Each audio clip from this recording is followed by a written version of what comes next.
programa que dura 6 meses, es el tiempo que está en Asturias. Se ideó, pues se propuso y se cumplió, pues hacer una visita anual a Colombia, que ha sido repetida 12 veces. La última ha sido a primeros de marzo, entre febrero y marzo, y de la cual también tenemos un informe.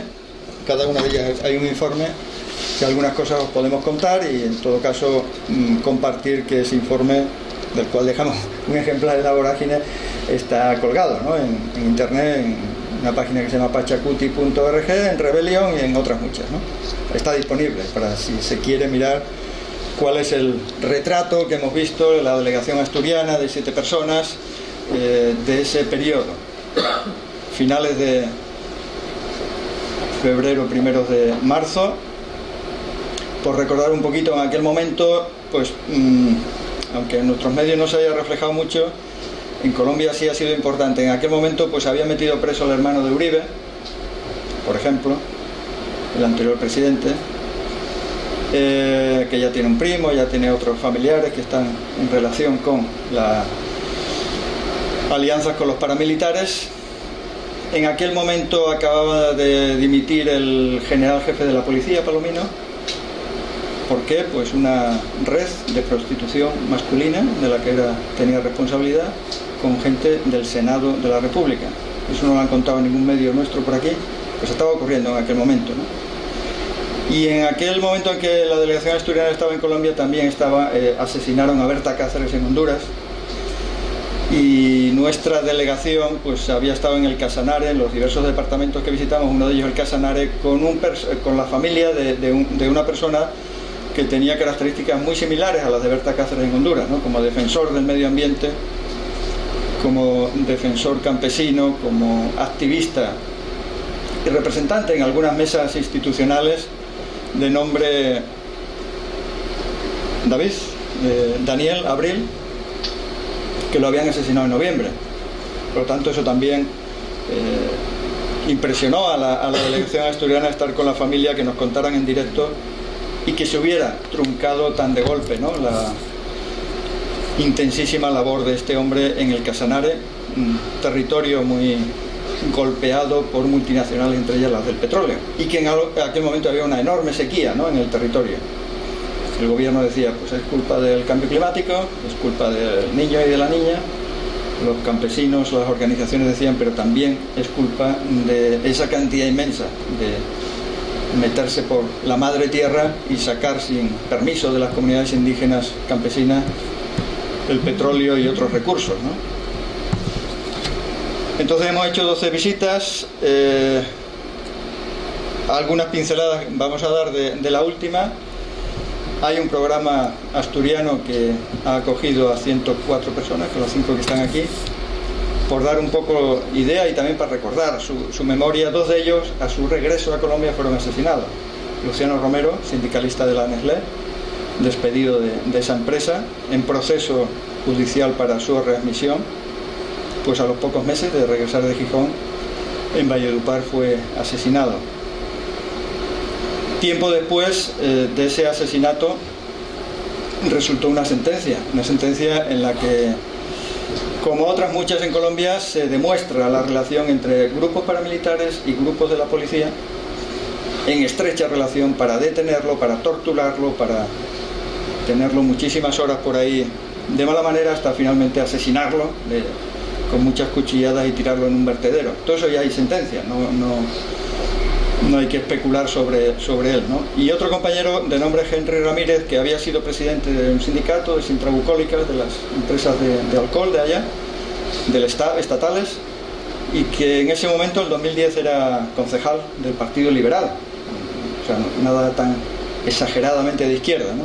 Y por denunciar la corrupción en su municipio, en Ambalema, pues fue también asesinado delante de sus hijos y en su propia casa. Otras personas sufrieron atentados, bastantes, otros sufrieron cárcel, bastantes meses, y salieron libres y sin cargos, pero señalados, ¿no?, como señalan en Colombia a todos los que meten en la cárcel. Quiero decir, esa es la relación que existe con personas que vienen aquí, que están 6 meses y que regresan allá a la labor social, a la lucha, ¿no?, en Colombia. Es el caso de las 5 personas que ahora, si les parece, se van a presentar para ustedes.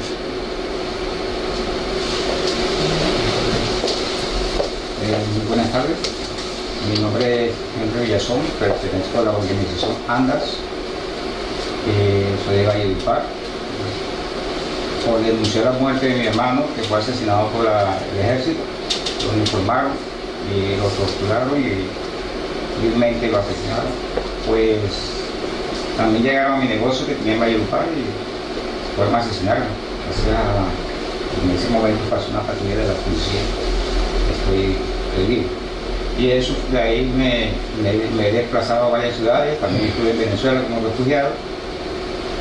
Y allá también me tocó que venirme cuando el presidente Uribe tuvo problemas con el presidente Hugo Chávez y hubieron una cantidad de muertos allá y yo estaba cerquita, me tocó regresar nuevamente a Colombia. Nuevamente tuve desplazamiento de Cúcuta a Bogotá, que también fueron a buscarme, donde ya mi familia, mi esposa, mis hijas, tomó la decisión de abandonarme porque a ella le iban a asesinar también por estar conmigo. Y ahí he tenido varios desplazamientos interurbanos en Bogotá, hasta ya me ha tocado estar por acá para poder salvaguardar mi vida. Gracias. Euclides. Buenas tardes, mi nombre es Euclides Chirimía. Actualmente representa una organización indígena en Colombia, que es la UNIT. Coordino la parte de derechos humanos en la zona pacífica, Valle del Cauca. Desplazada desde 2001 por la masacre del Alto Naya, donde masacraron 154 personas. Y por hacer las denuncias, pues sigo perseguido por paramilitares y la guerrilla en la zona.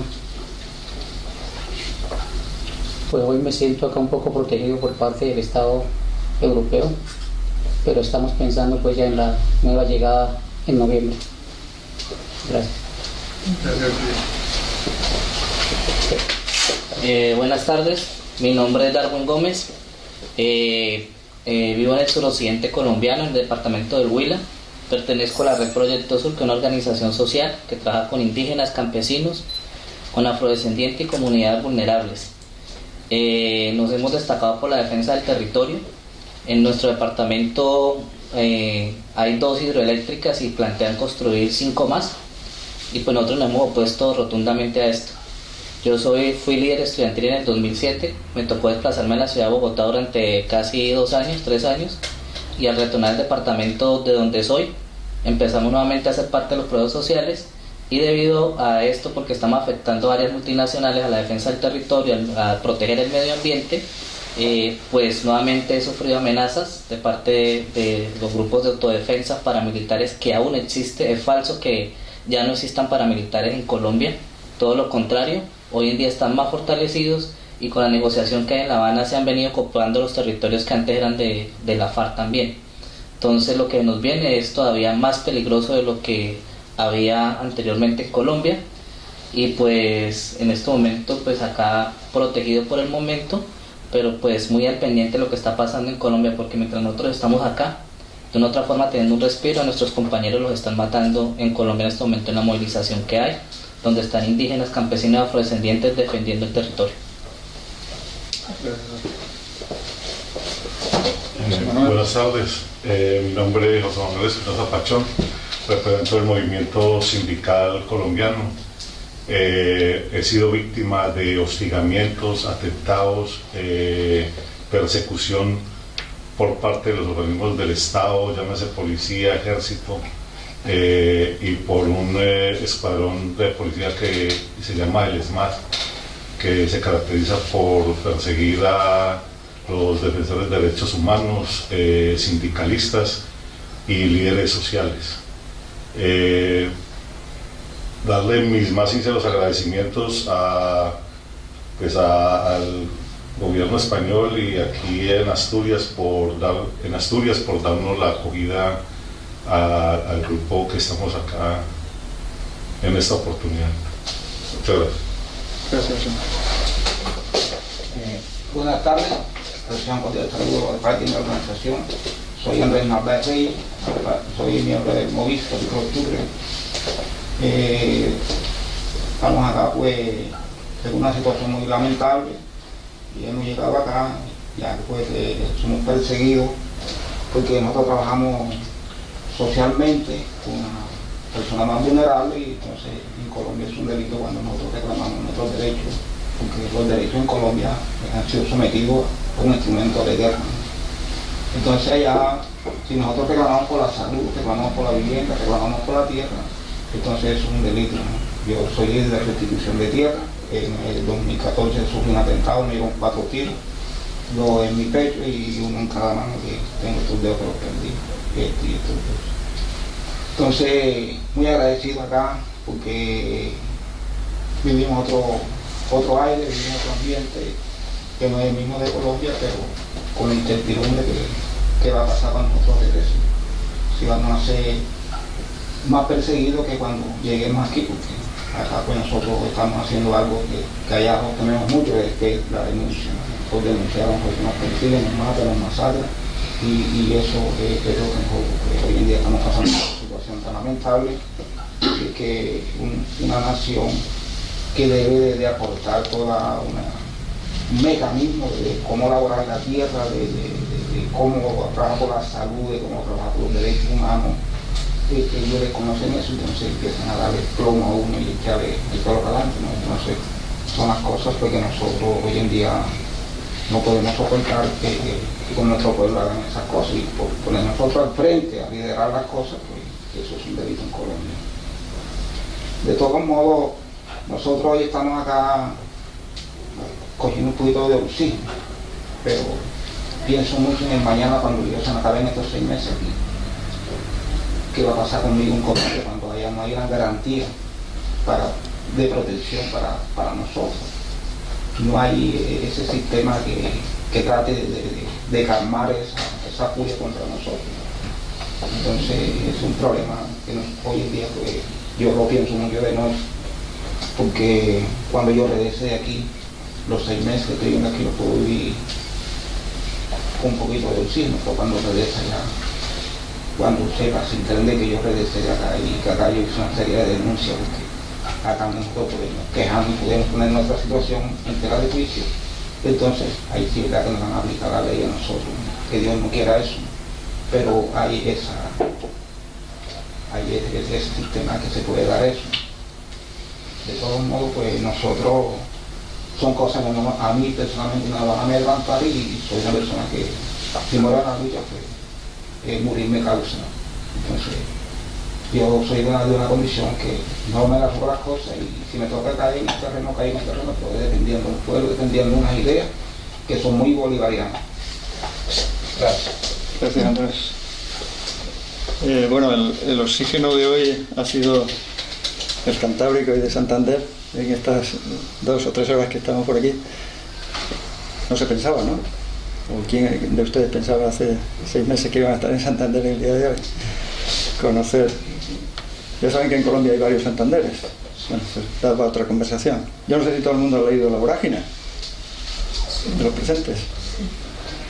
Y el autor, José Eustacio Rivera, pues nació en Neiva, la misma ciudad de Darwin.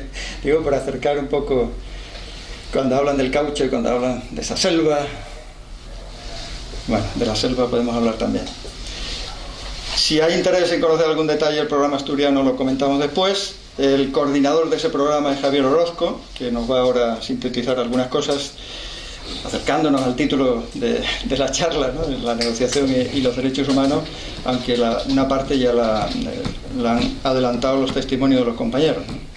No está mejor la situación, una de las síntesis, sino que está bastante peor, y no solamente lo recoge la delegación asturiana en esta visita, sino que algunos de los testimonios recibidos pues pueden ser desde el embajador español, no nada sospechoso de que no le preocupe el que aquello parezca que está bien, como reflejan los medios de comunicación en todo el mundo, no solamente aquí en el Estado español, o la delegación de derechos humanos de la ONU presente allá en Colombia, que es muy importante que se mantenga, porque el gobierno siempre quiere quitarla, ¿no?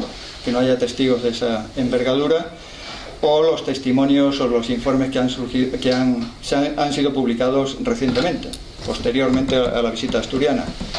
no está mejor, incluso estuvo peor, y hay unas cifras escandalosas de asesinatos, de persecuciones y de amenazas. Como eso es un poco triste y aburrido de contar, pero en el informe está.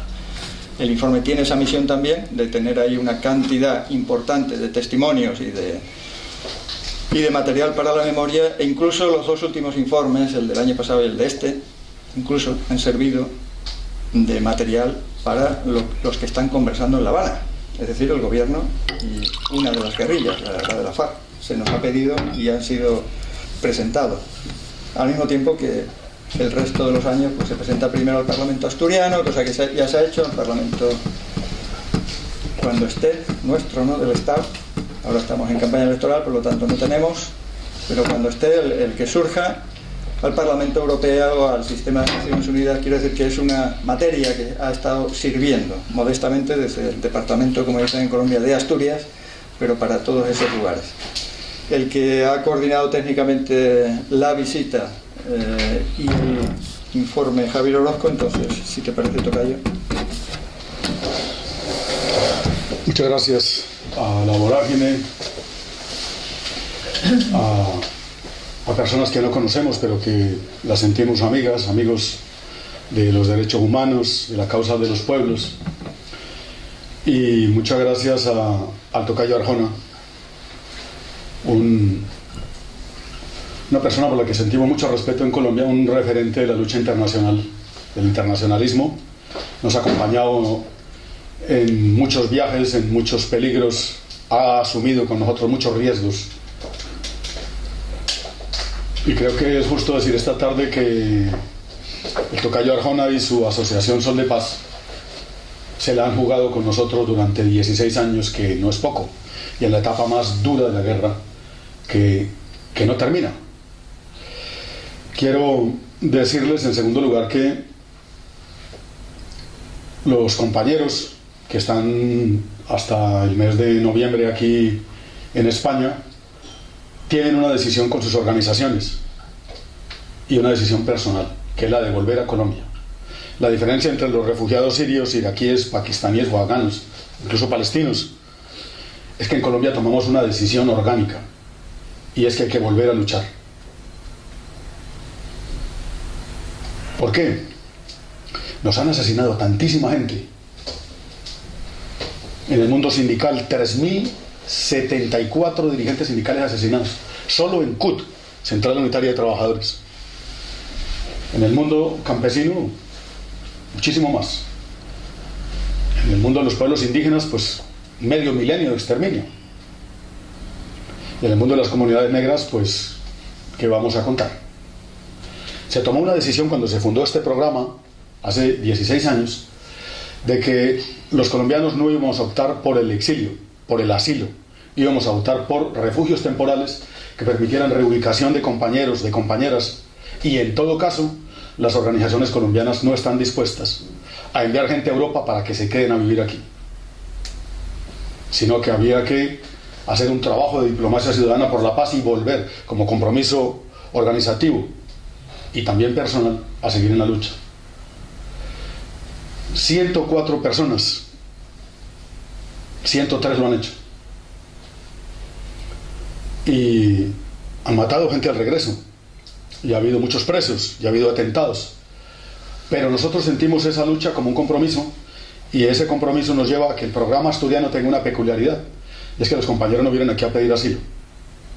Los compañeros vienen a hacer algo que hemos dado a llamar diplomacia ciudadana por la paz y los derechos humanos, que es insistir en que hay que buscarle una salida a la guerra que lleva más de medio siglo, hay que defender los derechos humanos y hay que volver a la lucha. Compañeros y compañeras que han regresado a Colombia y que ven que la cosa sigue muy mala y que deciden ya en términos familiares regresar y volver porque tienen una residencia de 1 año, lo hacen de su cuenta, pero sin el apoyo de sus organizaciones, lo hacen de su cuenta. Porque al igual que en otra época aquí, cuando se luchó contra el franquismo, contra los fascistas, la dirigencia era destinada a luchar en Alemania, en Francia, en los frentes de lucha que había un partido, una organización, una coordinación, una responsabilidad política.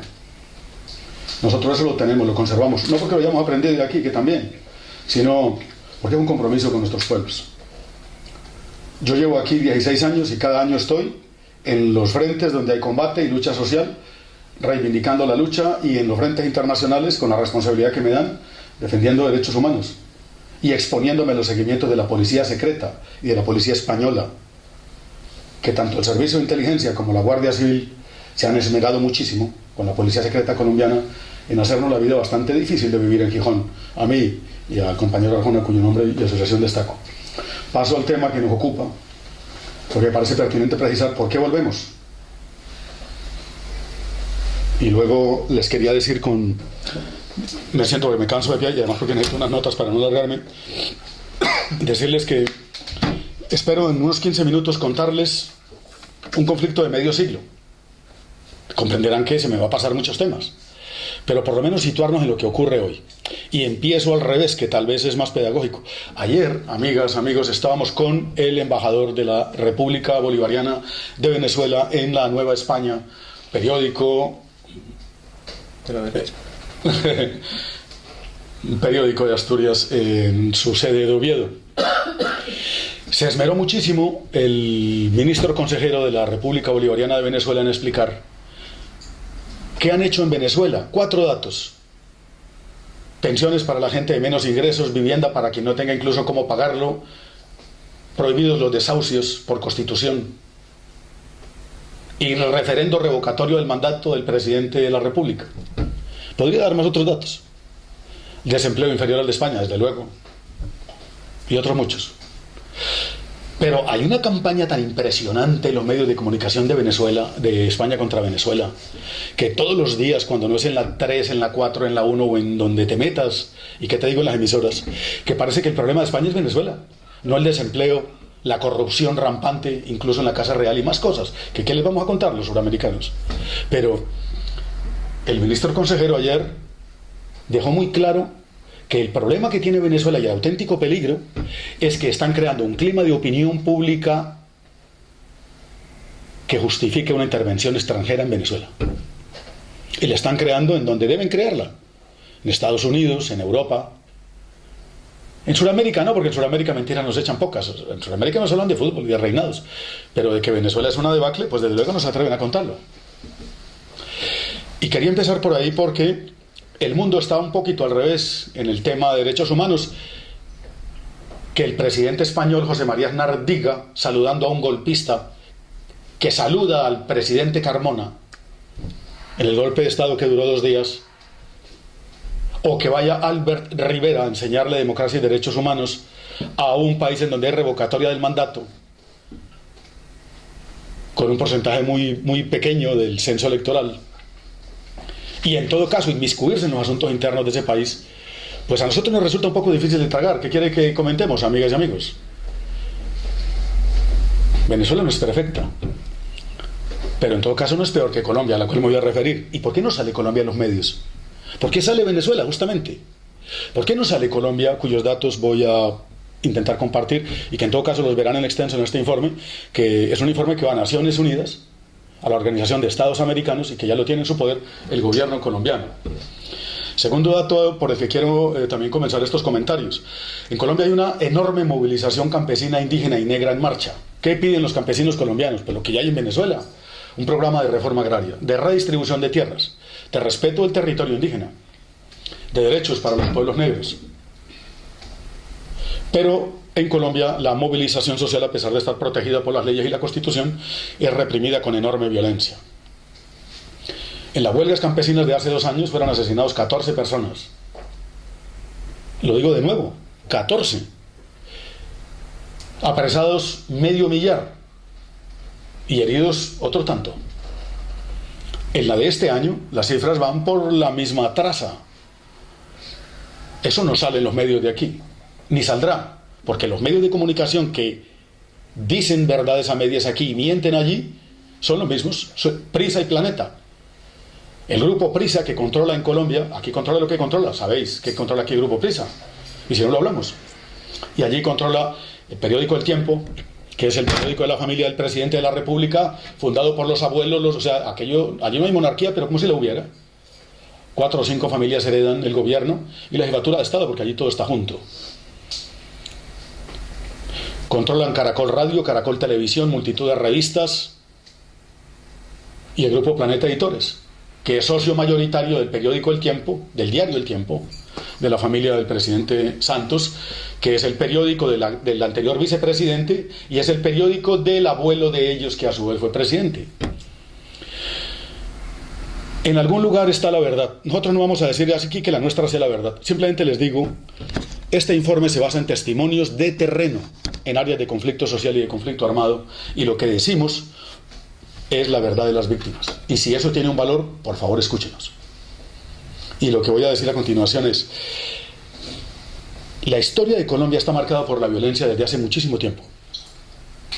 En la historia más reciente, Colombia tiene 2 tipos de conflicto claramente diferenciados en el derecho internacional: un conflicto armado interno y un conflicto social. El conflicto armado interno ha estado representado por muchísimas organizaciones guerrilleras. La más poderosa, militarmente hablando, pues las FARC, Fuerzas Armadas Revolucionarias de Colombia, Ejército del Pueblo, una existencia ya de casi 60 años, miles de combatientes, no 4 o 5 mil. El Estado colombiano reconoce por lo menos 14.000 combatientes, más milicianos que pueden ser otro tanto.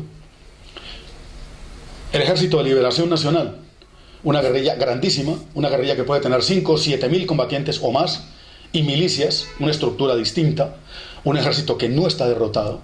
El Ejército Popular de Liberación, una guerrilla chica, porque la mayor parte de ellos negociaron en el año 90, y queda un frente de ellos pequeño, pero las FARC y el ELN son guerrillas muy poderosas, con muchísimo apoyo social, sin el cual no hubieran logrado sobrevivir el Plan Colombia, un plan que en los últimos 15 años, con el apoyo tecnológico de Estados Unidos, ha intentado aniquilarlos, y sin embargo ahí están. Doy un salto enorme para decir, esas guerrillas que se originaron en la exclusión política, en la exclusión social y económica, en donde unos pocos acapararon tierras y a partir de la tierra el poder económico, y a partir de la tierra y el poder económico el poder político. Esa exclusión tan gigante de Colombia que hace hoy por hoy uno de los países más desiguales del mundo. Tuvo como respuesta un alzamiento en armas de la gente ante la violencia del Estado. No pudieron exterminar a las FARC. Han logrado golpes muy grandes, como matar en bombardeos, en una lucha ya muy desigual militarmente hablando, a gente de su secretariado y de su Estado Mayor. Pero ahí están. En el caso del ELN también les han dado golpes durísimos. En el año 74 a Norí, una operación de exterminio, y ellos resucitaron de las cenizas militarmente hablando, y hoy son un ejército poderoso. Quiero decir con esto, a pesar del apoyo de Estados Unidos con el Plan Colombia, a pesar de la guerra tan asimétrica, en donde cuando se enfrentaban infanterías la guerrilla dominaba y ganaba, hoy es una guerra en donde viene un bombardeo que la gente ni oye el avión, que suelta la bomba, que devasta selva y mueren las personas, y la guerrilla no tiene cómo defenderse de eso. Y sin embargo no los derrotaron, ni a las FARC, ni al EPL, ni al ELN. Ahí están. Y como la charla va de negociación política y de derechos humanos, sesgo por el lado militar, porque estoy obligado a hablar de ello. Si no, lo haría más del conflicto social que de esto. Y paso a un segundo punto, que es: no pudieron derrotarlos. Y lo decimos con orgullo de colombianos y también con dolor de país, porque eso significa que esta guerra de medio siglo ha sido un forcejeo en el que no hubo ganador ni perdedor. Y cuando hay ese empate negativo, solo cabe una opción, que es buscar una solución negociada a eso. Hay que buscar el diálogo político, porque no vas a exponer a tu gente hasta el último hombre y mujer, al último tiro, el último combatiente, para decir: vivan nuestros valientes y nos exterminaron a todos. Nosotros no podemos vernos obligados a eso. Si el Estado no nos pudo derrotar, ni pudimos derrotar al Estado, hay que buscarle una solución a eso. Y esa solución es por vía negociada. Se ha abierto un canal con las FARC. Hay una negociación en La Habana. El rebrote del paramilitarismo no tiene que ver con la negociación de La Habana. No es consecuencia de los diálogos de La Habana. Es consecuencia de una decisión política de la oligarquía de seguir haciendo terror de Estado.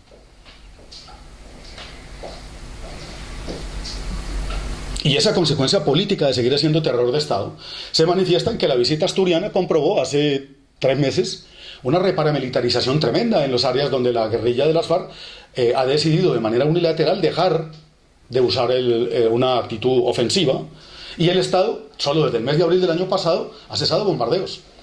En esas regiones constatamos un bajón del nivel de violación de derechos humanos. Pero en las áreas donde está el Ejército de Liberación Nacional y el Ejército Popular de Liberación, se ha recrudecido el conflicto de una manera alarmante. Combates a diario, bombardeos, de todo tipo de violación de derecho internacional humanitario, que me lleva a decir, siguiendo a Naciones Unidas, que el año pasado, el año 2015, fue uno de los años de más dura confrontación armada, y que 63 personas defensores de derechos humanos y sindicalistas fueron asesinados. Para Naciones Unidas es la cifra más grave de los últimos 20 años.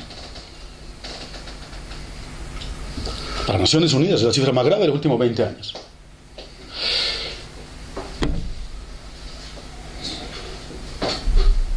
¿Qué acordaron hasta ahora, preacordaron las FARC con el gobierno en La Habana?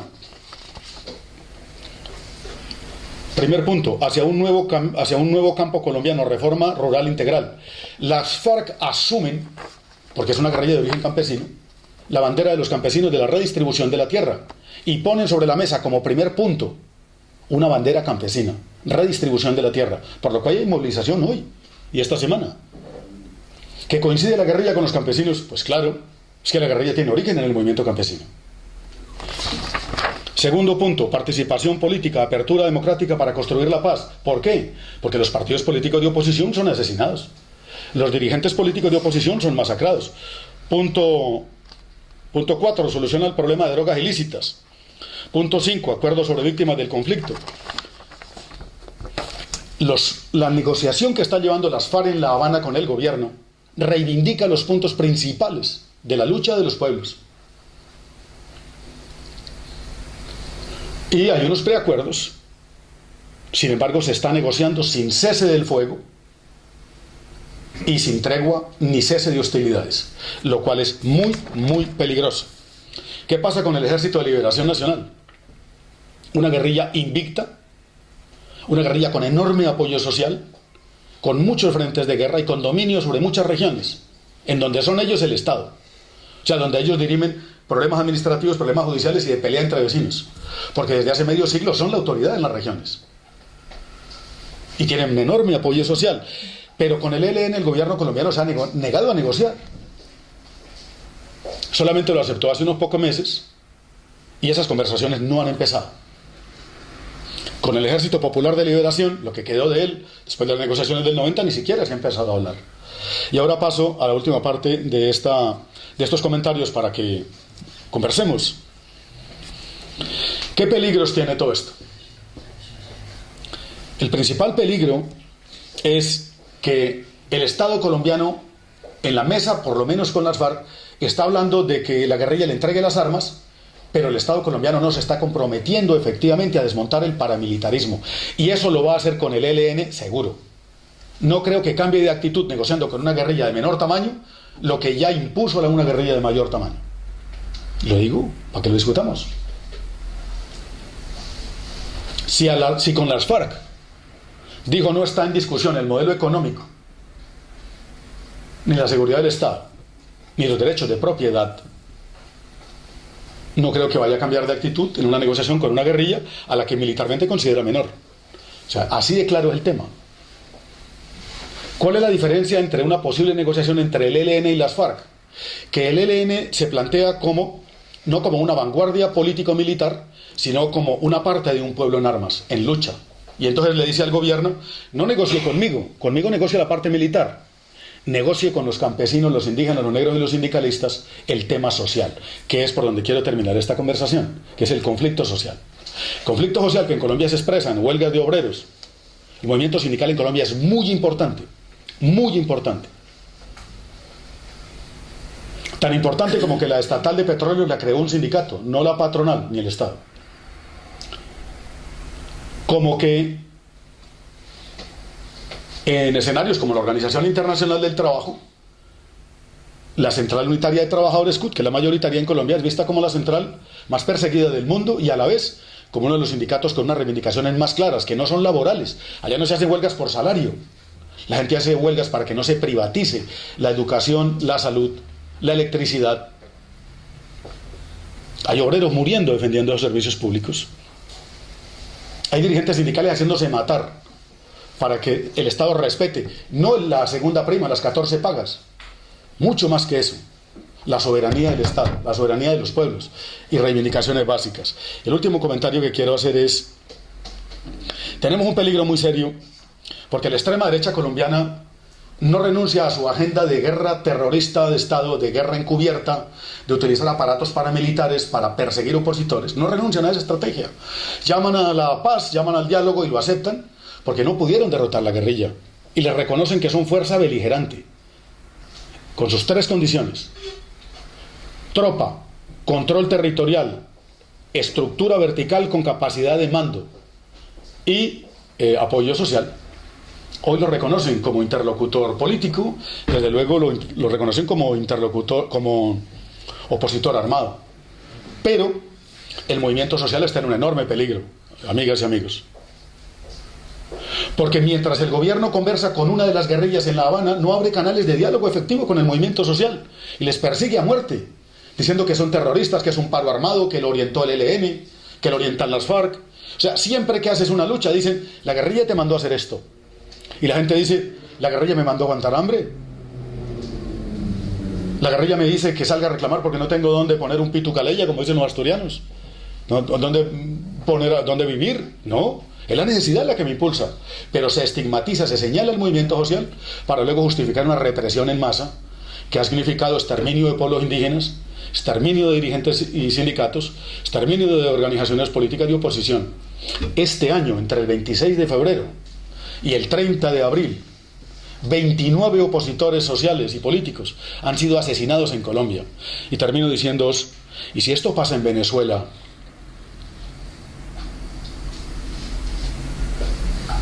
¿Qué habría dicho Albert Rivera y el señor Aznar? El periódico ABC, La Razón, El Mundo, quienes en España controlan los medios masivos de comunicación. Les queríamos compartir que la historia de Colombia, que la compartimos en pedacitos ayer con el señor ministro consejero de la Embajada de Venezuela, tienen mucho en común. Nosotros pretendimos desde hace 2 siglos, siglo y medio, que hubiera países multiculturales, multiétnicos. No es posible. Tenemos unas burguesías absolutamente racistas. Intentamos que hubiera soberanía nacional, difícil teniendo a Estados Unidos que no perdona a nadie que se salga de su esfera. A Venezuela la quieren castigar por eso y le están preparando para una intervención militar en la opinión pública, en la mente de todos y todas para eso. Y en el caso colombiano quieren desarmar a las guerrillas para que siga la fiesta del terror con las FARC, con el ELN y con quien sea. O sea, están dispuestos ellos no renuncian a su modelo. Y ahora, cuando uno viene por aquí a un escenario en medio de los libros, en medio de la cultura y de gente solidaria, uno intenta transmitir la preocupación enorme de un pueblo que está metido en un brete. Hemos luchado con todas las armas, en el sentido figurado con todo lo que puede luchar un pueblo. Sindicatos, organizaciones de mujeres, organizaciones campesinas, organizaciones de indios, juntas de vecinos, con todo hemos luchado. Solos, porque a Nicaragua llegaron batallones internacionalistas, a Colombia ha llegado gente como Arjona, a quien estimamos muchísimo, y 2, 4, 5 personas. Pero nosotros no hemos tenido apoyo internacional. Y ahora que tenemos esta tragedia humanitaria, no tenemos la prensa para que nos amplifique el problema. Se muestra esa Venezuela. Y no queremos ir de víctimas. Ponemos por encima 4 frases. País del mundo con más refugiados internos después de Siria. De Siria, por favor. Estoy hablando de 6.700.000 refugiados. País del mundo con más víctimas de minas antipersona. País del mundo con más presos políticos, al menos del hemisferio occidental, con más de 4.000. País del mundo, en este momento y hoy por hoy, con una situación de violencia contra las mujeres impresionante, tanto en el contexto de conflicto armado, como en el contexto de la violencia doméstica. uno de los países más desiguales del mundo y uno de los países en donde se practica de facto la pena de muerte. 4.700 personas, incluido el hermano de Henry, asesinados por el Estado y presentados como guerrilleros dados de baja en combate. Si eso pasa en Venezuela, amigos y amigas, ¿de qué estaríamos hablando? Ahora, y termino con eso, el programa asturiano de atención a víctimas de la violencia en Colombia y la visita de verificación que lleva 12 versiones y el informe que voy a presentar en el Parlamento Navarro el próximo lunes y en el Parlamento Europeo en julio, y que ya está en este momento en poder de la Organización de Estados Americanos, y esta visita a la vorágine, todo junto y revuelto, lo que pretende es poner sobre la mesa una realidad atroz. Estamos condenados a exportar materias primas y a vivir en la miseria, a vivir bajo la dominación política de España hasta hace 200 años y de Estados Unidos de ahí para acá. Cambiamos de dueño y por lo visto estamos obligados además al silencio. Y entonces cuando nos abren un espacio, si sea chiquito, desde luego nosotros nos desbordamos, porque el asunto es que lo de Colombia tiene que tener una solución, y esa solución no puede ser sino diálogo y negociación con las guerrillas y con el movimiento social, apertura democrática y la posibilidad de resolver por vía civilizada conflictos que aquí se resuelven mediante acuerdos y pactos sociales. Y si no, nos dijeron en la UNIC, y si no, van a haber nuevos alzamientos armados, porque Colombia, a diferencia de otros países, la gente tiene una muy peculiar forma de ser, y es que como que no aceptamos que nos impongan desde afuera cómo tenemos que pensar y cómo tenemos que vivir. Por eso nos choca lo de Venezuela y por eso nos choca la forma como ocultan lo que está ocurriendo en Colombia. Y a partir de aquí les invito a que dialoguemos, a que conversemos a ver cómo lo veis. Todos los datos que has dado de refugiados internos, que 6 millones, 700.000, todo eso, ¿no? Bueno, y toda la violencia que has dicho, eso, los organismos internacionales se les ha trasladado de eso, o sea, se han hecho cargo de todos esos datos. Sí, yo lo apunto y más bien seguimos en una ronda de conversaciones, ¿no? de opiniones, a ver qué sale. El tema sobre refugiados y los datos, y si lo asume... Sí, ¿qué iniciativas esos organismos, qué iniciativas han podido desarrollar, ¿no? Sí. Aprovechar que estáis aquí también para, supongo que sabéis que una universidad española va a condecorar al señor Uribe, si alguien no lo remedia. Sí. Hay un movimiento ya para intentar bloquearlo, pararlo, pero va a ser, posiblemente sea difícil, y el 5 de julio vendrá aquí con pompa y boato y le pondrán una medalla. Sí. ¿Qué merecedor de medallas es?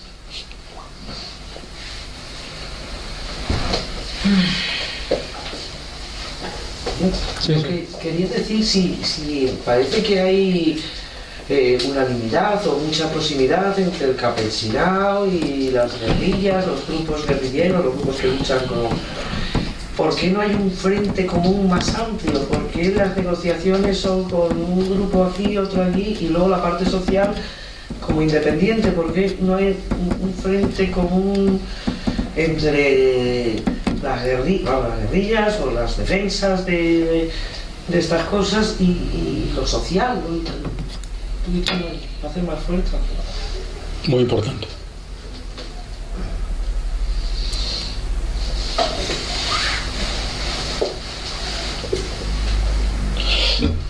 Prometo que hablaré un minuto y pido a mis compañeros que están aquí de Colombia que respondan a 3 cosas básicas que son: ¿asume ACNUR? ¿Qué hace ACNUR? ¿Qué hace Naciones Unidas en torno al tema de refugiados? El tema de las condecoraciones de Uribe y ¿por qué no hay una unidad entre la agenda de las guerrillas y el movimiento social? Yo solo digo, porque quiero escuchar a mis compañeros, que hay aquí 5 de ellos, en relación con esto, y a Javier, que lo sentimos como un colombiano, que es un amplísimo conocedor del tema. Digo esto: ACNUR Naciones Unidas ha sido llevado a niveles de impotencia en muchos conflictos, en donde incluso la gente termina renegando de ellos, como es el tema palestino. Creo que estamos en un escenario en el que la gente sabe que estoy hablando. El tema saharaui, donde dicen, ¿de qué nos sirve la presencia de Naciones Unidas si no sirve? Y la gente termina diciendo, para lo que sirve Naciones Unidas, mejor que se vaya. En el tema de Naciones Unidas, de entrada decimos, nosotros necesitamos a Naciones Unidas y hemos sido de los que hemos luchado para que no se vayan. Porque una característica del conflicto colombiano es que allí la burguesía actúa como el paisano que en el bar invita copas, hace reír a todo el mundo y es una excelente persona. Llega a casa, patea al perro y mata a la mujer. Y luego se preguntan, ¿pero esta persona tan buena? Ese es el Estado colombiano. Esa persona. Una doble cara impresionante. En el escenario internacional, todas las convenciones de derechos humanos las firman. Ustedes miren en este informe, por favor. Los tratados que tiene ratificado Colombia es para irse de espalda. Ni España. Es que, no sé cómo decir, son páginas y páginas de lo que tienen ratificado. Luego, es papel de baño, papel de váter. No cumplen absolutamente nada. ACNUR, y concretamente más en amplio, Naciones Unidas, allí tiene el papel más de notario, de que exactamente eso que quieren ocultar se vea. Y por eso nosotros pedimos que no se vaya la oficina de la alta comisionada, que no se vaya a la oficina de refugiados, que no se vaya a la oficina de cooperación.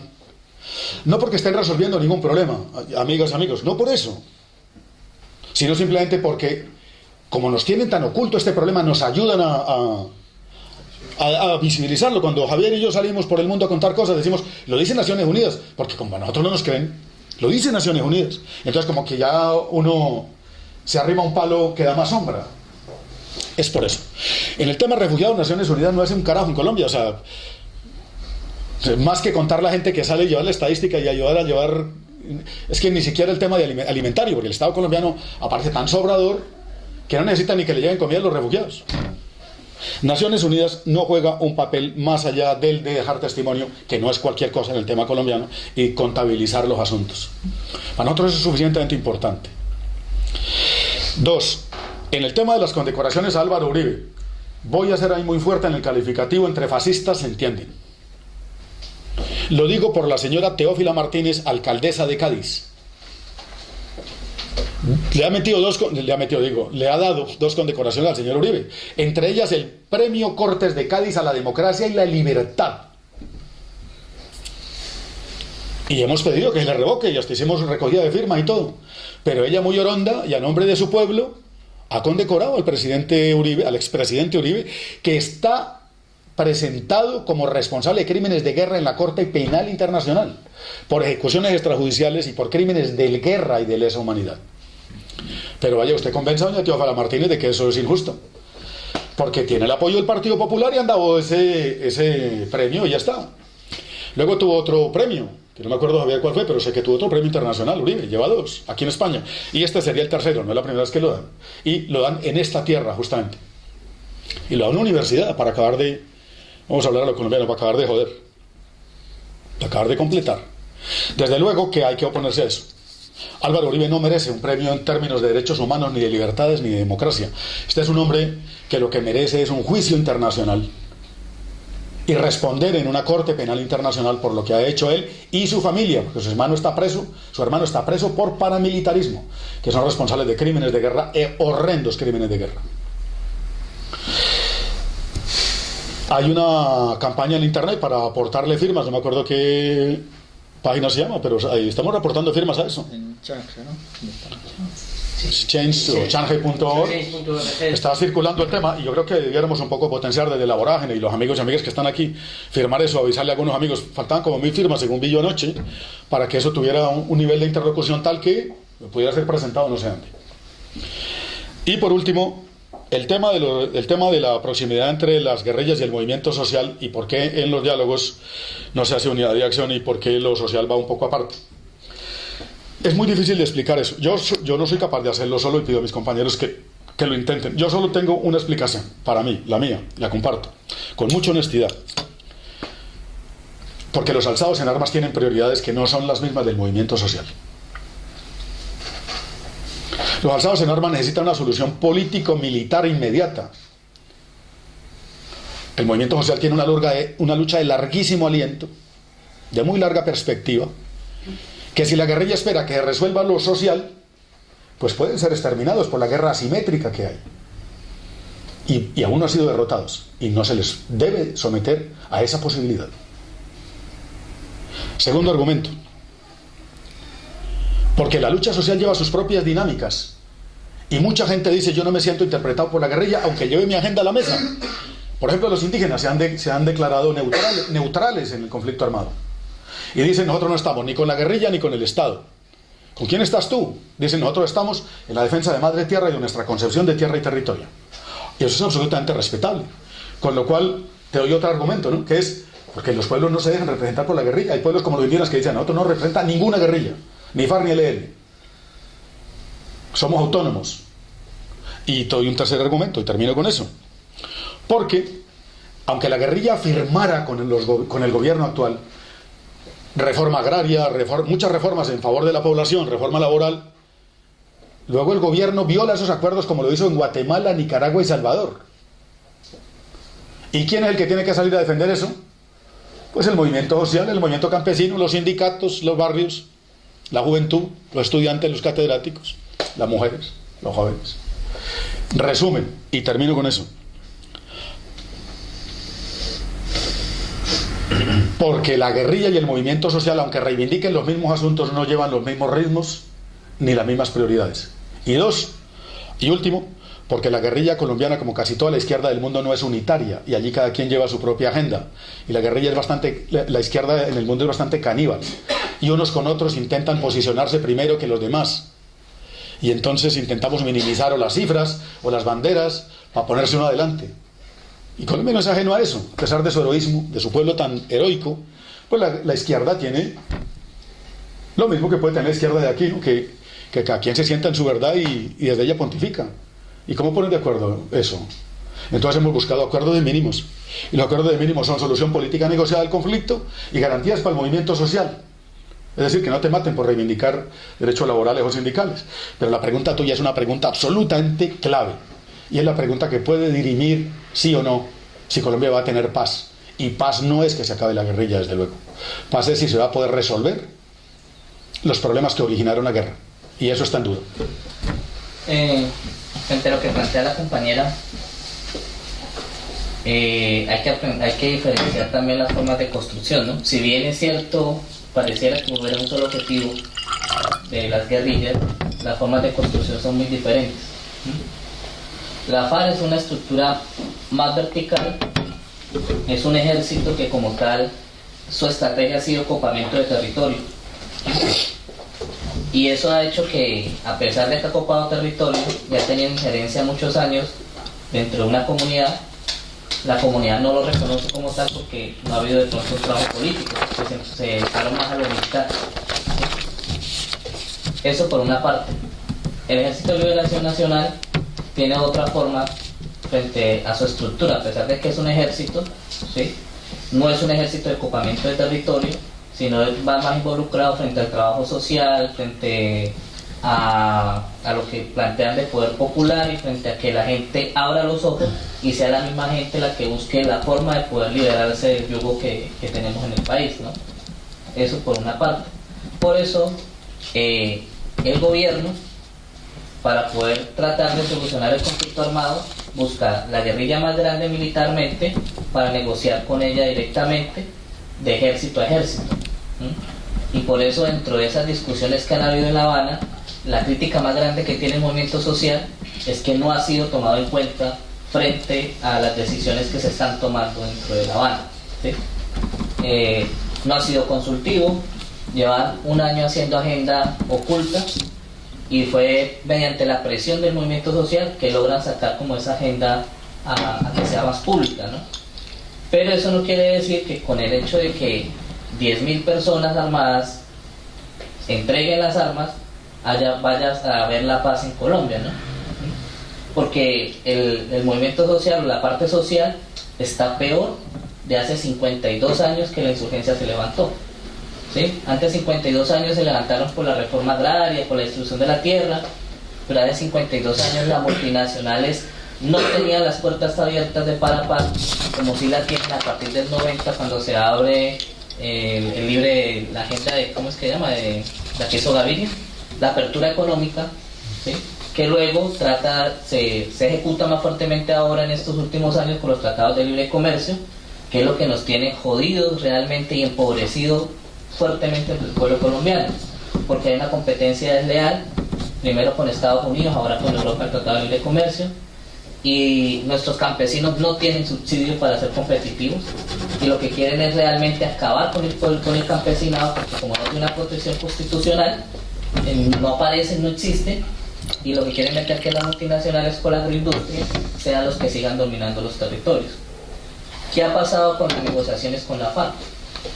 Las vías 4G, que para muchas personas de pronto en Colombia no tenemos autopistas tan grandes, hoy en día las están creando. Y nos venden la idea que eso es para mejorar el transporte, que podamos conocer nuestro territorio, desplazarnos, cuando lo que realmente está ocurriendo es que esas autopistas son para sacar los recursos naturales hacia donde están los grandes aeropuertos o donde están los puertos marítimos y poder seguir sacando más fácilmente. En territorios, por ejemplo, como en el Meta, en el Huila, en el Cauca, que no se han podido construir esas autopistas 4G porque la guerrilla les ha impedido, hoy con la negociación con la FARC, que eran territorios que ellos tenían copados, ya como no están actuando militarmente, ya están empezando a desarrollar esas autopistas, y a pesar de que las comunidades se están oponiendo a eso, todo está amarrado para beneficiar a las multinacionales y no al pueblo, entonces generando desplazamiento. O sea, en Colombia hay una cosa tan bárbara que ya no es ni los paramilitares, ¿sí?, ni supuestamente la guerrilla la que genera desplazamiento, sino que es el gobierno el que está desplazando a sus propios coterráneos y defendiendo los intereses internacionales de multinacionales. Eso por una parte.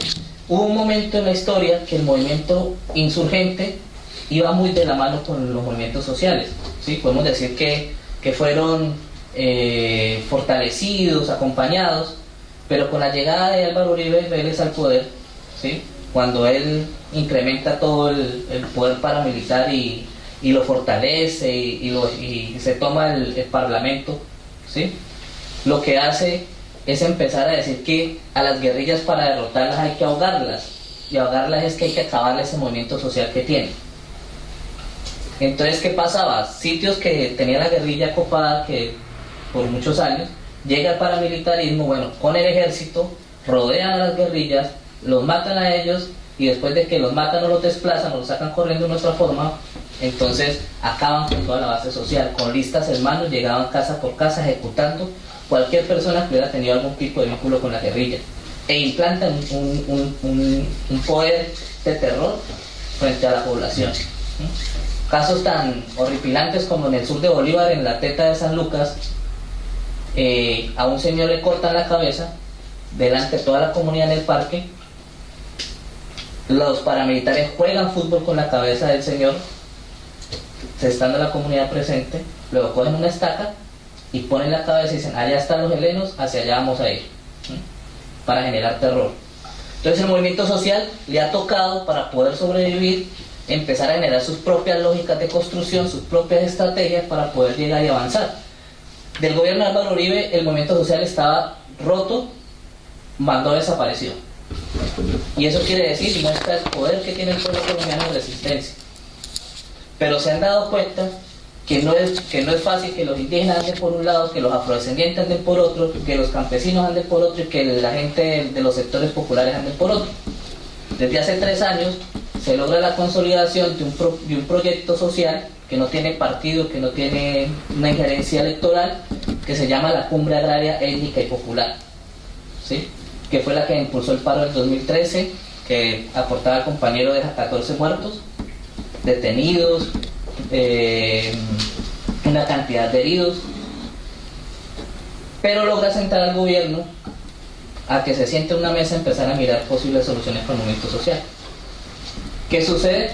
Pues que se queda en el papel 2013, 2014, de 10, 12 puntos, nomás se logró avanzar 1, y eso queda a medias, y el movimiento social hoy en día, más fortalecido que nunca, vuelve y toma las banderas de la calle. ¿Cómo lo hacen? Con la movilización, taponamiento de vías, porque nos dimos cuenta que en Colombia, si usted hace una movilización, una marcha pacífica de un día, de 2 días, el gobierno no le importa porque no lo está afectando. Entonces, cuando se empieza a hacer bloqueo de vías, que es por donde sacan los recursos naturales, y que es cuando la multinacional llama a decirle al presidente, ¿qué pasa? Que estamos perdiendo dinero, estamos perdiendo plata. Entonces ahí sí el gobierno busca facilidades para sentarse a negociar con la gente o para imponer su poder militar, como está pasando en este momento. En menos de 8 días llevamos 3 compañeros indígenas muertos. Hubo una detención masiva de 134 personas en un, ¿cómo se le dice? En un páramo, que es una parte muy fría. Los mojaron a todas las personas con esa inclemencia del frío. Los tuvieron detenidos en un batallón, en una habitación como esta, más o menos de grande, aproximadamente durante 3 días, sin darles comida, sin darle permitirles bañar, acceso a ningún tipo de cosa. Solamente el movimiento social logró, por medio de sus taponamientos, la libertad de estos compañeros. Entonces, esa es la situación que hay actualmente. Por eso es que no se ve una articulación tampoco entre la insurgencia y entre el movimiento social, que no quiere decir que no haya una incidencia todavía en alguno de los sectores, pero igual el pueblo colombiano se dio cuenta que las luchas sociales y las reivindicaciones tienen que darlas ellos mismos y tienen que ser más fuertes todavía dentro del proceso de movilización para poder hacer una transformación. Esa es como, de su modo, la situación. Y también hay que tener en cuenta que mientras que aquí llevan fusiles, nosotros llevamos la bandera de nuestro partido social. Nosotros reclamamos con un programa de paz y eso es delito. Bueno, esto también le agregaría, si recordamos el comienzo de las negociaciones de la mesa en La Habana, el gobierno de Santos le dice a la guerrilla que de ipso facto que no está en juego el modelo económico del país. ¿Qué quiere decir eso? Que pues ellos de todas maneras le cierran el camino de una negociación sobre lo que pasa realmente en Colombia. Lo que pasa es que nosotros históricamente los gobiernos de Colombia han sido el famoso nepotismo, y si nosotros nos ponemos a mirar la historia, los hermanos, los tíos, los abuelos han ido sucediendo el mandato. ¿Qué pasa? ¿Por qué surgen las guerrillas? Las guerrillas en Colombia surgen porque el modelo criminal de ese modelo, tanto liberales y conservadores, se disputan ellos dos el poder, y entonces surge un acuerdo entre ellos dos. Pues aquí rápidamente, porque seríamos estar muy extensos, entonces crean entre el Partido Liberal y Conservador el Frente Nacional, como por 16 años. Entonces el uno le tira la pelota al otro por 16 años. Eso es una infamia a nivel mundial. Eso nunca se ha visto en la historia política de un país, que 2 partidos se unan para hacer ese convenio maquiavélico. Fuera de eso, asesinan a líderes importantes del mundo que aspiran a la política. El caso del compañero Rafael Uribe, para irnos un poco más atrás, a principios del siglo pasado, porque él fue líder de la guerra de los 1000 días, con la guerra con el Perú, y entrando al Capitolio Nacional para hacer unos acuerdos políticos con el gobierno, lo asesinan a hachazos. Muere este líder político bastante importante, liberal, y otro asesinato importante en el 48 fue la muerte de Jorge Eliezer Gaitán, que era un líder social pues bastante importante, un tipo conocedor de todo el ámbito nacional, político, social del país. El gobierno de Mariano Ospina Pérez lo asesina. Entonces miren ustedes la historia, cómo toda esa asesinatos y toda esa vaina se va cultivando, preparándose para grupos insurgentes. Nace las FARC con Manuel Marulanda, tiro fijo. Entonces ahí empieza ya a una parte de la población a demostrar ese inconformismo por no este modelo, que ellos participen también, una fuerza de oposición tenga derecho también a participar en la vida política y social del país, como sucede en el resto del mundo, en la mayoría de países democráticos. Que Colombia se ufana de decir nuestros mandatarios de que Colombia es un Estado de Derecho, falso bajo todo punto de vista, y que es una democracia entre paréntesis, es una payasada entre ellos dos, entre los dos partidos, liberal y conservador. Esa es lo que históricamente ha sucedido en el país. Tanto así, surge otro movimiento de los acuerdos con Belisario Betancur de las FARC, y surge un partido de acuerdo que se llama la UP, y la UP la masacran totalmente, masacrada, con más de 5.000 entre políticos, senadores y o sea, simpatizantes de la UP, los asesinan, una masacre aterradora, tampoco visto en el mundo esa situación. Entonces no hay es decir, no hay una orientación, no hay una política del verdadero modelo que dice representar el señor Santos, bajo todo punto de vista. No pueden sino ellos, los dos, el modelo que lo representa el liberalismo y el conservatismo en el país. No hay más otros espacios para que vengan otras fuerzas de izquierda a representar y formar parte del modelo. Entonces, por eso es que asesinan todos estos líderes, sea sindicales, políticos. En el gobierno de Barco, asesinaron 3 aspirantes a la presidencia, que fue a Pizarro León Gómez, al compañero Bernardo Jaramillo Osa y a Jaime Pardo Leal. 3 aspirantes a la presidencia los asesinaron en un año en la presidencia de Barco. Entonces, eso es lo que la mayoría de la opinión internacional no conoce, la historia del país. Entonces, por eso la parte del movimiento social no le han dado el poder como de afianzarse también con la guerrilla para destronar ese modelo sinvergüenza y apátrida que vende cada vez más el Estado colombiano. Ellos educan en las mejores universidades del mundo, como la Harvard, Massachusetts y las mejores universidades del mundo, para oprimir al país con las multinacionales. Se regalan con las multinacionales para regalar el país. Es que no es para venderlo, no, para regalarlo. Entonces, por eso vemos todas esas transnacionales, como decía el compañero Javier Orozco, los vemos en La Guajira cometiendo esas atrocidades tan bárbaras. Por eso ayer lo que decía el representante de Venezuela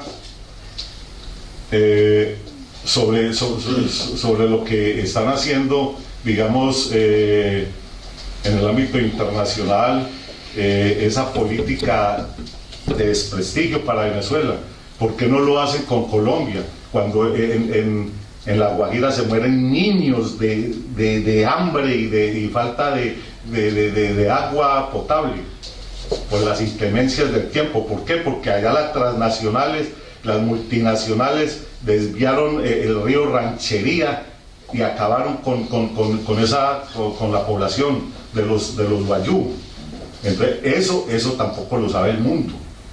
Entonces, para resumir, pues, acabando, por eso es que no hay una articulación entre el movimiento social y la guerrilla. Nosotros los sindicalistas, aterrado, ¿no? Yo, por ejemplo, soy víctima de todos los escuadrones de la muerte en Colombia. Yo me he salvado milagrosamente. me he salvado milagrosamente de padecer a causa de la persecución, hostigamiento del mismo ejército y de la policía, porque ellos son los causantes auspiciados por el modelo, porque ellos no dejan surgir que alguien es decir, un líder que se postule para la presidencia diferente a esos dos partidos salga Tú. No sé si hay alguna otra inquietud. Otro de las partes de la sociedad colombiana, los narcos. Más que haya por ahí. Una penúltima. Que los narcos daban mucho, Yo me llamaréis pesada, pero a mí me parece que con esa historia tan sangrienta y de tanto tiempo que tiene este país, Colombia, creo que, visto desde fuera, que sí que hay un frente para mí muy claro que es político-militar, que es social-militar. Que serán raros algunos grupos militares, serán más extremos y tal, pero hay una franja que defendiendo y de años atrás y se llama político-militar.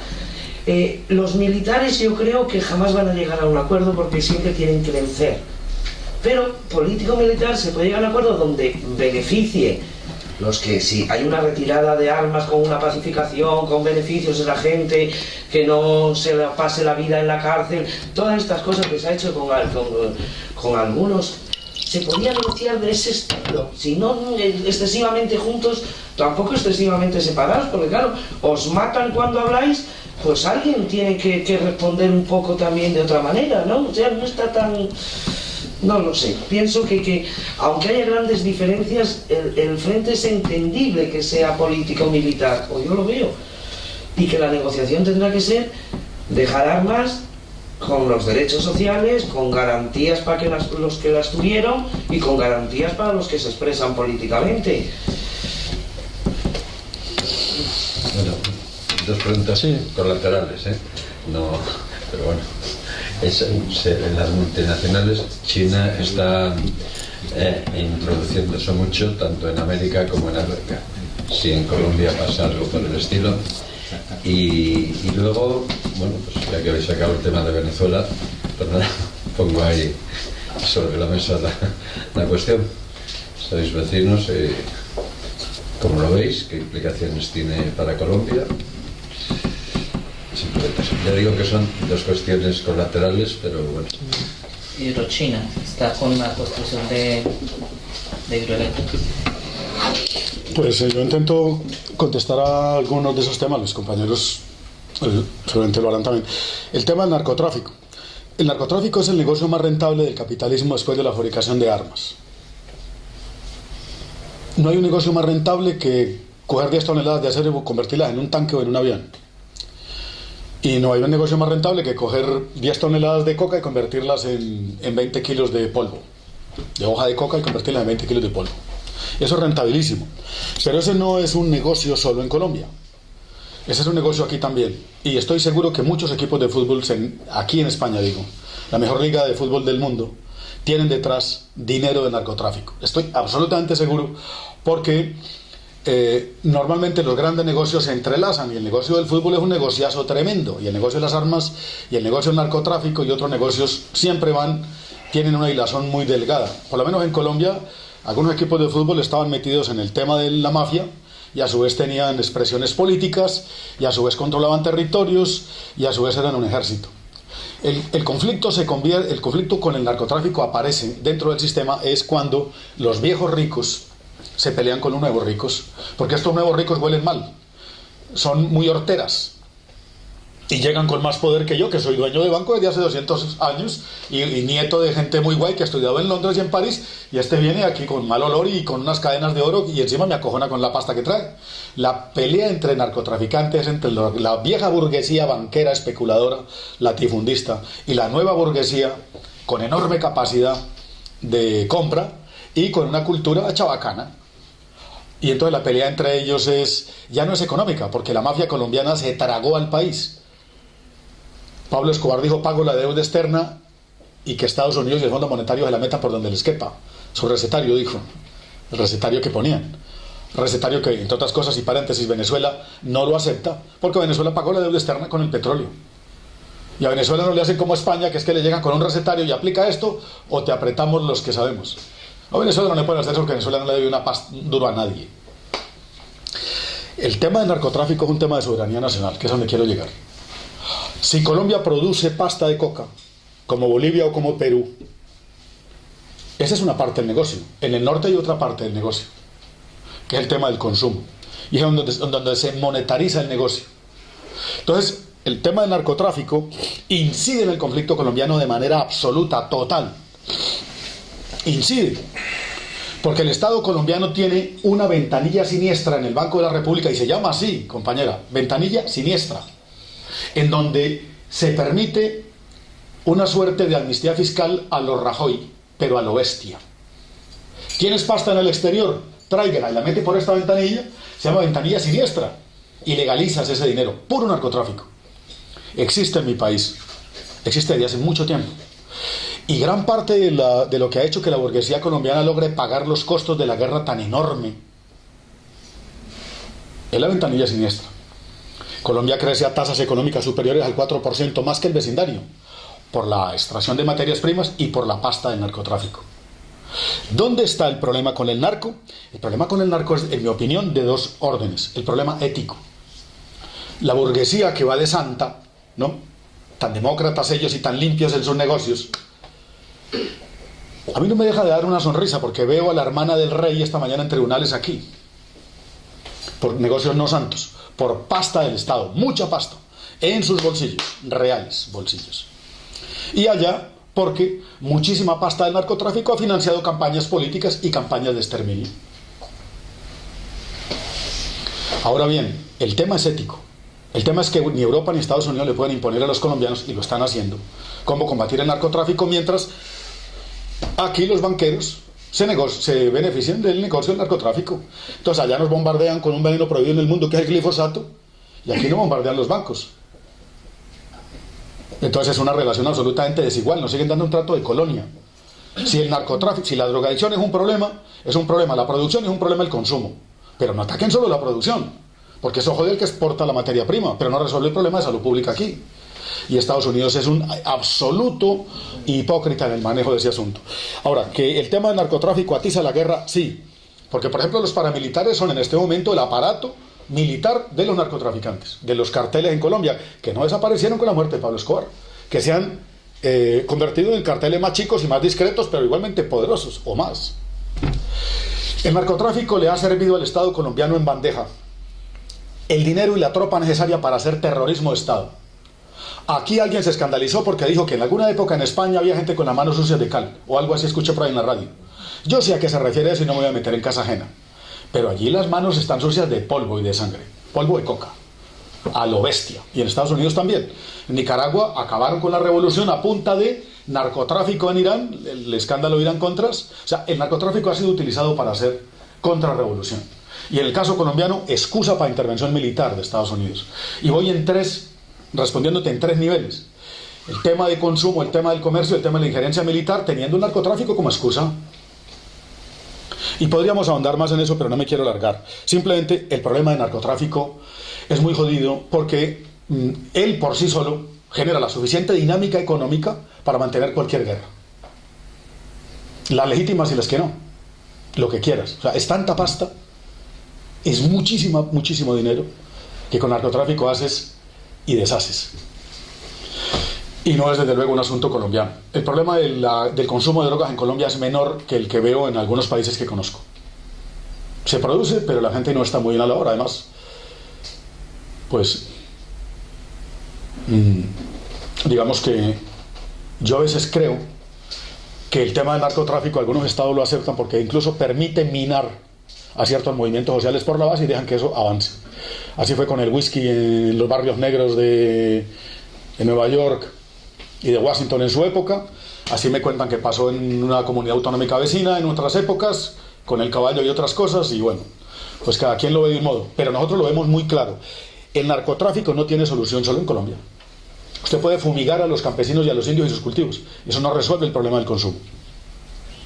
Eso reducirá de manera transitoria el problema de la oferta. Y entre menos oferta haya, pues más vale. Y el negocio más crece. Así diabólico es el tema. Luego, en el asunto del frente político-militar, pues nosotros sabemos, y lo dijo aquí el compañero y lo repetimos nosotros, la guerrilla no es solo un ejército. Yo digo la guerrilla para hablar genéricamente de la guerrilla, no porque hay una sola, sino la guerrilla no está sola. Si la guerrilla colombiana estuviera sola, eso no había aguantado el embate del Estado tan poderoso de medio siglo, tirándoles bombas con tecnología tan dura como la que le entregó Israel, que oprime a los palestinos y los masacra. Porque el coronel Yair Klein es un coronel efectivo del ejército israelí cuando estuvo en Colombia montando la estrategia paramilitar, la estrategia de terror de Estado. La guerrilla, si no tuviera apoyo social, y no es una, sino todas las guerrillas tienen y han tenido apoyo social, si no, no hubieran podido aguantar. Se diferencian en la forma como han construido su forma de estar en las comunidades, pero desde luego tienen apoyo social. O sea, negar eso es negar la mayor.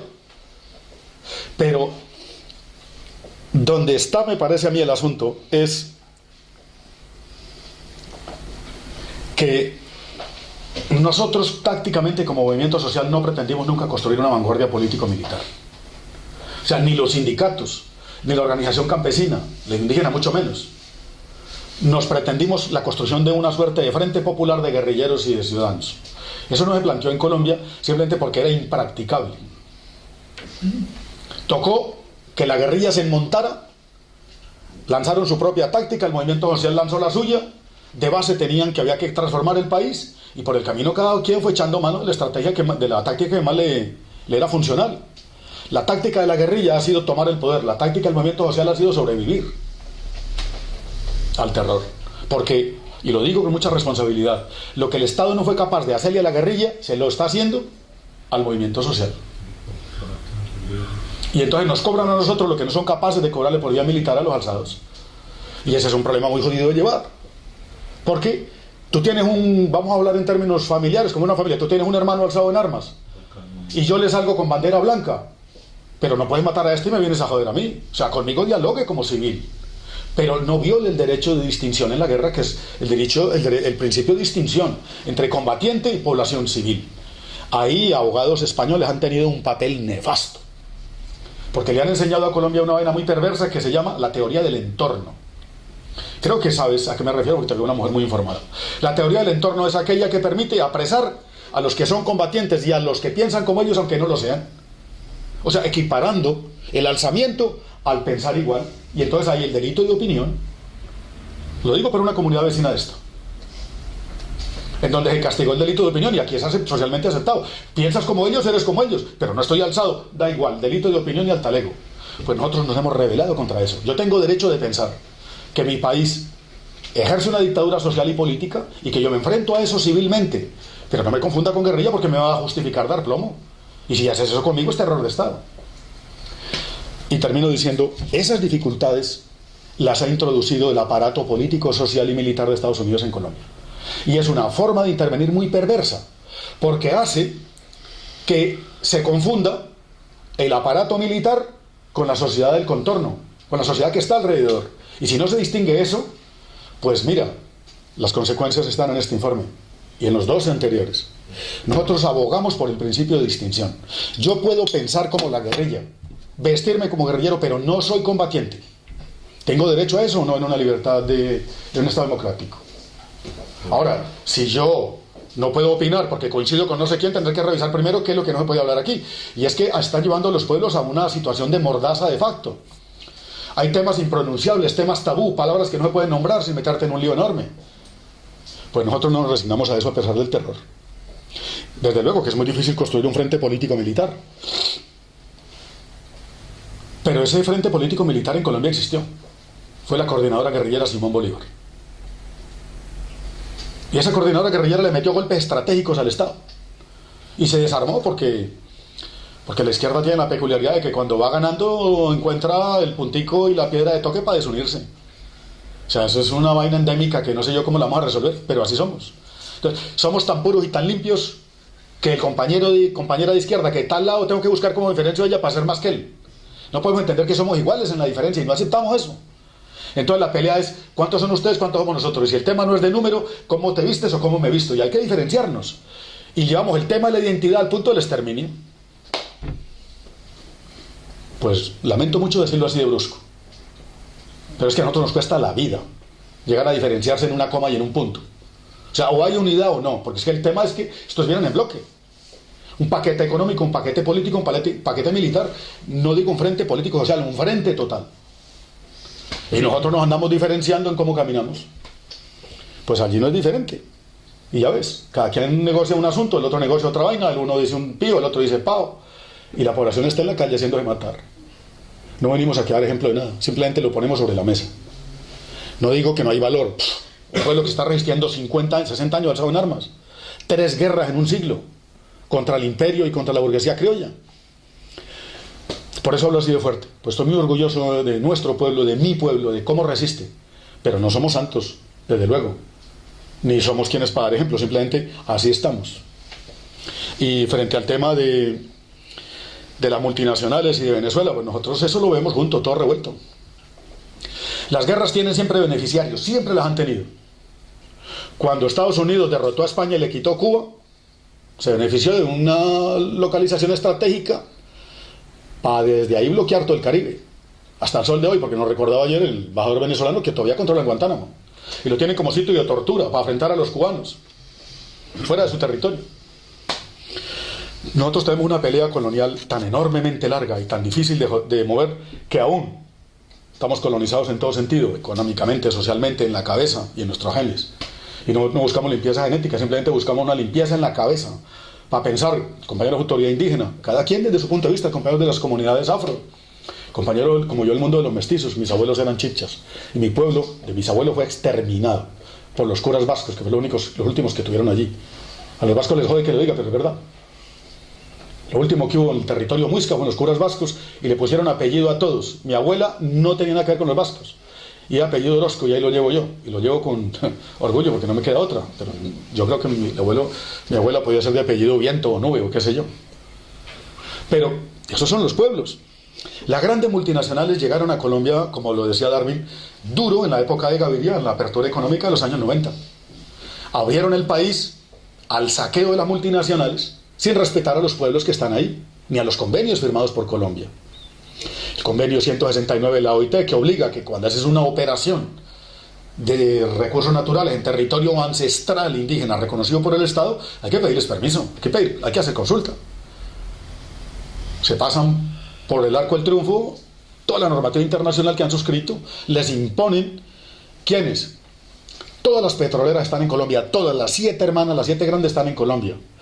Todas las empresas que tienen que ver con el área minero-energética están llegando a saco, porque esos territorios tienen de todo: oro, zinc, níquel, carbón, molibdeno, ahora que utilizan para los móviles, que me olvidé el nombre, el coltán, madera, pesca, agua, esmeralda. O sea, no es demagogia. Lo peor que le puede pasar a una comunidad que vive en la pobreza en Colombia es estar montada encima de un tesoro,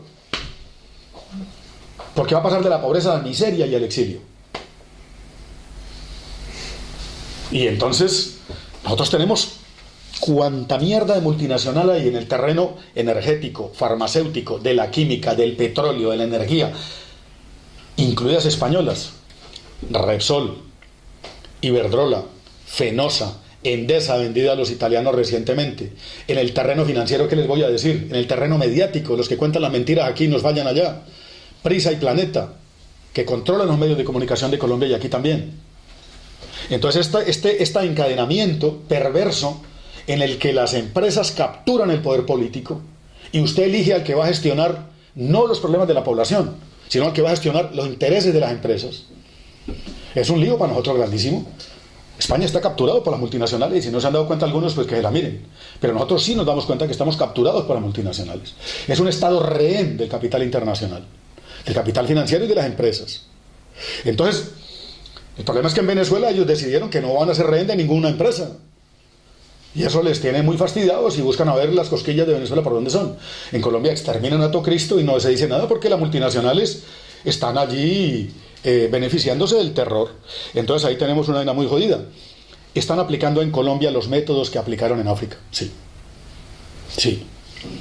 ¿Qué aplicaron en África? Políticas de despoblamiento de las áreas de interés de los proyectos. A los negros y a los indios, a sacarlos. Si era necesario genocidio y exterminio, los ponen a pelear entre ellos y lo hacen. Luego los arman para que ocurra y se apoderan del territorio. Luego tiran países de cuadrícula para justificar gobiernos títeres y continuar legalmente el saqueo.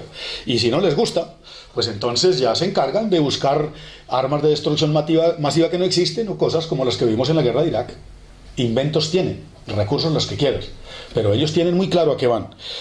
La diferencia entre África y Colombia, para no hablar de las similitudes que son muchísimas y aquí las conocéis, la diferencia entre África y Colombia es que en Colombia hay una lucha de resistencia poderosa de los pueblos de base. Y que una cosa es estar en la miseria absoluta y muriéndose de hambre, que todo lo que le llegue es válido, y otra cosa es un pueblo que es capaz de comer y pensar y organizarse. Y en América hay un pueblo que es capaz de alimentarse y pensar por sí solo. Todavía no dependemos ni de Monsanto ni del Corte Inglés. Esa es la diferencia. Y que en Colombia la tienen chunga porque la gente allí tiene 200 años o más de resistencia. Tenemos una cultura de la resistencia. Y hay que romperla como sea. Y Venezuela la tiene también, una cultura de la resistencia muy antigua. Son pueblos hermanos, una frontera ficticia, de mentira es Colombia. Mentira es Venezuela, eso es un solo pueblo, una sola historia desde hace mucho tiempo.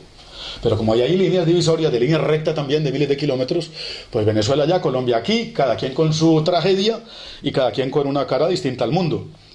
Las políticas públicas en cada uno de los países absolutamente distintas. La forma como Europa y Estados Unidos nos tratan, pues bueno, hay algunas similitudes. En ambos está interviniendo directamente, en ambos quiere el control total. En Venezuela hay un gobierno que le opone, en Colombia hay un gobierno que se le arrodilla.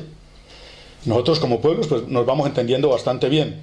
Y quería terminar diciéndoles que nosotros digo, el pueblo colombiano, y escuchando ayer al ministro consejero, embajador en funciones en el acto de anoche en Oviedo, tenemos en común muchísimas cosas, pero necesitamos acordar con vosotros, con vosotras aquí, qué se puede hacer. A nosotros no nos basta con contarles. Y ahora os devuelvo una pregunta.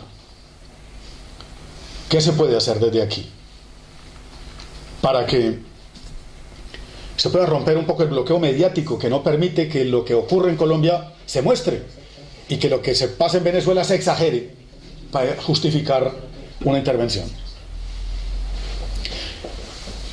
Este acto de la vorágine es muy importante para nosotros por eso. Nosotros venimos de Gijón en masa, los 6 que somos, venimos todos por eso. Valoramos mucho esto y lo agradecemos mucho. Porque nos damos cuenta de que una gota con otra hacen algún caudal. Tenemos aliados en el Parlamento Europeo, estuvo con nosotros la gente de Podemos en la visita última de verificación, una europarlamentaria y una diputada del Parlamento Autonómico. Antes, años anteriores, la gente de Izquierda Unida. Estamos haciendo lo que podemos. Estamos resistiendo con las uñas, con todo, como gato patas arriba. Pero necesitamos mucho apoyo internacional. Necesitamos mostrar esa realidad. Necesitamos que los sindicatos de aquí se hablen con los sindicatos de allá y se den cuenta que son las empresas las mismas las que están jugando a lo mismo, pero es que es fácil de decirlo aquí. Pero vaya usted, busque los sindicatos e intente coincidir. Como que ahí aparecen ya recelos y corporativismos y cosas jodidas de manejar. El diálogo contra los pueblos es necesario, no es fácil. A alguna gente le choca que uno vuelva y diga hace 500 años comenzó una historia. Yo no me hablé de 500 años, te puedo hablar de hace 100. Bueno, eso es muy antiguo. Te hablo de hace 50. Bueno, me cae un poco lejos. Te hablo de ayer. Os pregunto como pueblo, ¿de cuándo hay que hablar para acá, para que nos entendamos? ¿Desde cuándo se justifica que hablemos? ¿Desde el último exterminio? ¿Desde 100 años de soledad? ¿Desde la vorágine? Tenemos que encontrar un punto de encuentro cultural y político que permita lo que quería Chávez en América Latina, que es, más allá de fronteras, juntar eso políticamente, económicamente. Una sola televisión, una sola empresa de energía, una sola empresa de telecomunicaciones de nuestra América, un solo propósito, dignidad, soberanía, vida para los pueblos. ¿Cómo podemos hablar con Europa? ¿Qué nos puede juntar? Para nosotros es una incógnita grandísima.